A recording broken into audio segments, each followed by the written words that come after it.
Guys, for today's video pupuntahan natin yung client natin na nandoon na sa hotel kasi hindi ako nakapunta sa airport, so pupuntahan ko sila doon at gusto daw nila ako makita. So tanungin natin kung gaano ka-smooth yung nangyari sa kanila papunta dito sa United Arab Emirates. Hindi ko alam kung may upload record na sila, pero ngayon pumunta sila dito is may employment visa sila, may work sila na pupuntahan dito sa United Arab Emirates. Yun yung isa sa pinaka nakakatuwa at hindi ko alam kung paano ba nila nakita yung work from the Philippines to United Arab Emirates. Siyempre, ang daming mga Filipino na gusto maghanap ng work dito at tanungin natin sila kung paano ba yung ginawa nila at paano din nila kami nakita na kami yung namagitan para makapunta sila dito, nakikoordinate sa employer nila, sila pina-ordinate namin, and boom, there you are, nandito na sila. So let's go!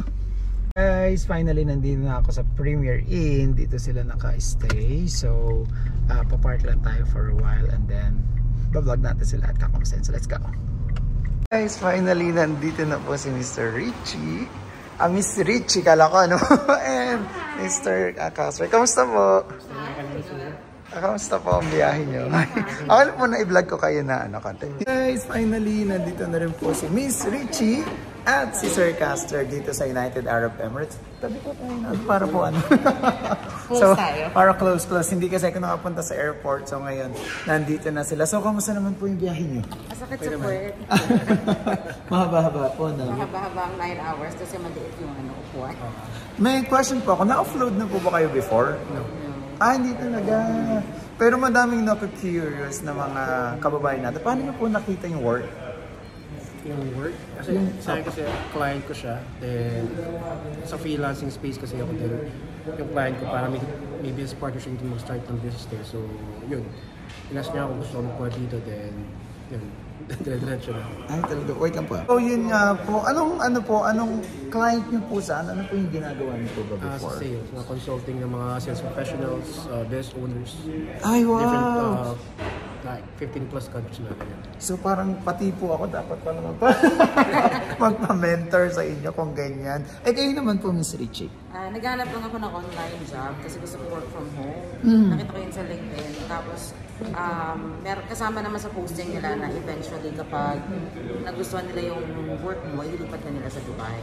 Wow, ang galing. So, ganun po kadali yung sa kanya, yung paghanap ng LinkedIn, and then paano po naging interview sa inyo? Nag-video call po ba kayo? Oo, may video call siya na isa. So, yung unang room mo is parang lead gen ka lang, business development na parang ka nagpo-cold calls, tapos a few months so lang ginawa. Start ako December. Sa New York ako at that time, wala akong work. Tapos, ginawa ko siya remotely kasi nga pwede naman kahit saan. Pero hindi ko naman ina-expect na mag-Dubai pala agad. Alam ko lang na merong Dubai, pero hindi ko alam na after 2 months, 3 months, Dubai na pala. Agad-agad po, bilis. So, bali ano po yung pinaka-position niyo po dun sa company na yan? Ayun, parang kasi pag nilipat ka nila sa Dubai, parang they promoted you to inside sales. Ano po mga products niyo? Basically, kami, B2B yung campaign namin. Tapos, parang POS system. POS system. Target namin UK market. Wow! So ngayon, nakakatawa. Dito naman po sa United Arab Emirates, may question po ba the time na dumating kayo? Wala, nakakaloka pagdating namin. As in, sabi ko yung contract, yung copy ng contract, hindi ko mahanap kaya mo lang. Like yung e-visa na lang. Tapos pagbigay ko ng password, pina-follow ko yung e-visa. Sabi niya, no. Passport na. Tapos wala pang 5 seconds, pinigay niya ng passport ko, lumayas na daw ako sa harapan. Ganun. Picture lang. Oo. Sobrang smooth, sobrang dali po. Doon po ba sa Philippines, ni-refund pa po ba sa inyo yung may ni-refund po ba sa inyo? Wala? Hindi na kami nagbayad din. Hindi na kami pumunta sa actually, dapat re-refund pa sa inyo travel tax. Pero wala naman kami binayaran. Hindi pa kayo, wala pa Pero kayo. So, kumusta naman po yung process natin? Kung marirecommend niyo po ba yung company namin? By the way, bago po yan, paano niyo po pala muna kami nakita? Siya, sinabi na sa akin. Bali ako kasi, kasi nalaman ko nga ikukuhin ako ng client ko dito. So yung wife ko, tsaka ako, yung partner ko, nag-research siya pala process ng mga direct hires.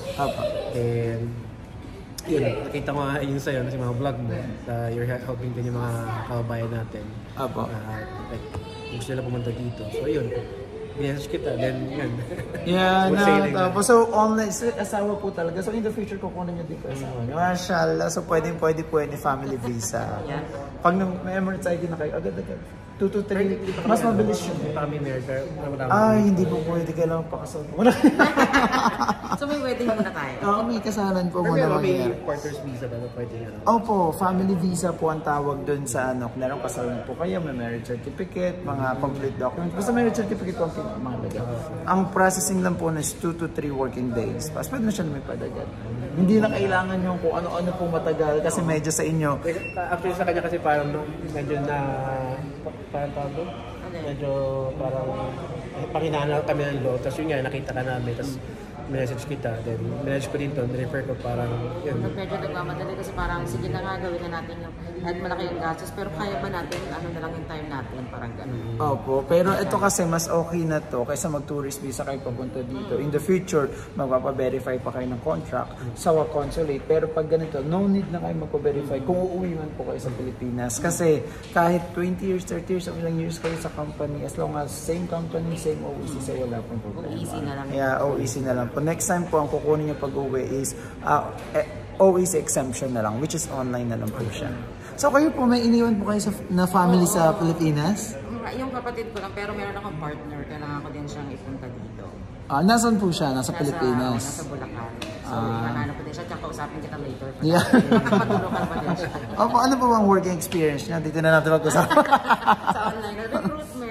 Recruitment po. Actually, madami dito naghahanap din ng ganun. Kailangan lang talagang mag-apply online. At actually, mas okay po talaga. For me, na nag-apply ka muna dun sa Philippines online. Kasi pag nandito ka, yung iba, mas mababa yung binibigay na salary.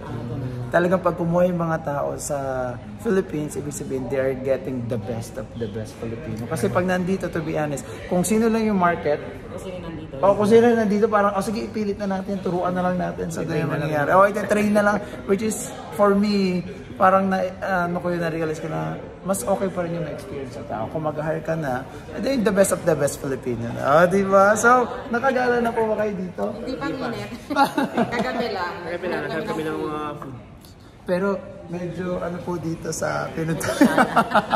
Medyo siya na Medyo kwantong area niyo, medyo malayo sa Kabihas na nakaunti. Pero malapit po to din sa Dubai Mall or what. At malapit din yata sa office namin. Dito po mismo. Sino po kayo na employer niyo?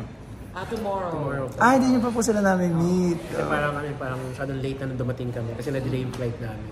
Opo. Siguro dahil nga nakaraan bumagyo tapos kung ano-ano delayed yung ibang mga yung flight mga na-cancelled or what, ngayon lang sila nag-ano. Pero overall process po is okay naman po. Yes. 100%. Thank you po and welcome to yeah, thank you and welcome to Dubai. Thank you so much po at sa susunod yung mga message na lang po kami. Ano po ang mga gusto niyo po palang sabihin sa mga taong gusto mag-Dubai na naghahanap ng trabaho sa Pilipinas? So, yun. Siguro ma-recommend ko is search muna kayo the best niche na patok sa skills niyo. Then, once hired na kayo, then message this person. Yeah, thank Very you. smooth process. Yeah. Ganun. Galingan nyo lang maghanap online, especially kung yun na talaga yung field nyo, madali naman kayo makakahanap. Tapos, kembutan nyo na ng bongga. Pera na kayo, tawagan nyo na si Kuya Wel. Parking na tayo. Thank you so much po. Nakikita ko talagang parang mga strong personality. Meron sila. Hindi sila maloloko dito. So, never kami nakita, talagang online lang. Pagkatapos, dun lang sila kumbaga nagpadala ng pera online. Lahat is online. So, nakakatawa po kasi, to be honest, may mga scammers din. Which is, thank you sa kanila kasi nakikilala. Hindi kasi, di ba parang totoo ba yan? Sabi ko kaya naman kay Caster. Hindi totoo naman. Siguro ba kung mas scam tayo, yung pera natin? Hindi kasi totoo naman yan sa una. Online lang kasi tayo. Hindi naman tayo nagkita. Hindi naman kami nag-video call. Sa panahon niya yun, dami talaga. Totoo. Kaya ito po ang patunay. Hindi po siya mandalok. Yeah, so thank you so much po. Yeah, thank you and Thank you. sana mas maging okay kayo dito sa Dubai. Pagkatapos, kasi syempre, first time niyo po ba nag-work abroad? Not for me, si Caster. First time niyo po. Paas kayo po. Nag-Singapore na ako for 12 years. Oh my God, ang tagal ng Singapore. Pero syempre, bagong journey ng life nila. Yes. So, kakaibang help of Kuya Bel. Yeah, thank you. Kakaibang ano to, syempre iba ang culture dito. It's a Muslim country. Pero, I can say na dito sa Dubai is parang nasa Manila lang kayo. Hindi totoo. Wala pa po yung init na ito. Wala pa po yan. Grabe na init sa Manila ba yun? Ay, yun nga po, parang 47 degrees, ganyan, mas mainit. Dito naman kasi, kahit yung mga bus station, bus stop is may mga aircon po. So, mainit sa labas, pero pagpasok mo, hindi ka naman lagi maglalabas. So, ayun po, enjoy nyo na lang din po. Okay po, thank you po. Bye-bye. Bye. So guys, ito po yung asawa ni Kuya na nakakita po sa YouTube po. Sa YouTube nyo po ba nakita? TikTok ba? At YouTube? YouTube mo? Yeah, so susunod po kayo na po pala yung nandito. Ay! Pinag-uusapan po namin ng asawa nyo kung paano na po kayo makuha at kuhanin dyan. So, syempre, nami-miss na po yata kayo. Ay! One day po pa lang, miss na kayo. So, see you soon din po dito. Sorry? See you soon po. See you. Alright, guys, biglaan po ito. Pumunta kami sa Dubai Mall para makita naman nila yung Burj Khalifa. Hindi nyo pa ba nakita yung Burj Khalifa? Hindi pa. Yun the tallest building. Okay, so let's go. Guys, finally, nandito na kami sa Dubai Mall. So, pupuntahan namin yung Alansari. Yung Western Union. Para magpapapalit daw sila ng kanilang mga kayamanan. Mashallah. Guys, nandito po kami sa Dubai Mall at Burj Khalifa view. Ayan po sila, nagpipicture-picture. So, syempre, kailangan mag-enjoy sila bago po mahirapan sa trabaho. Ay!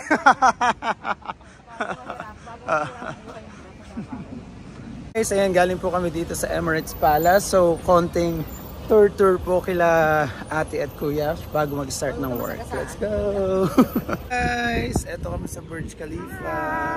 So, nag-enjoy naman po kayo?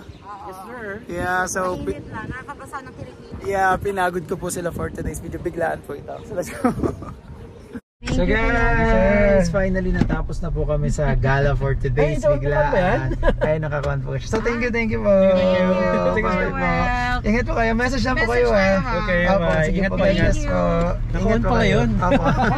Sige po, bye-bye. Thank you po.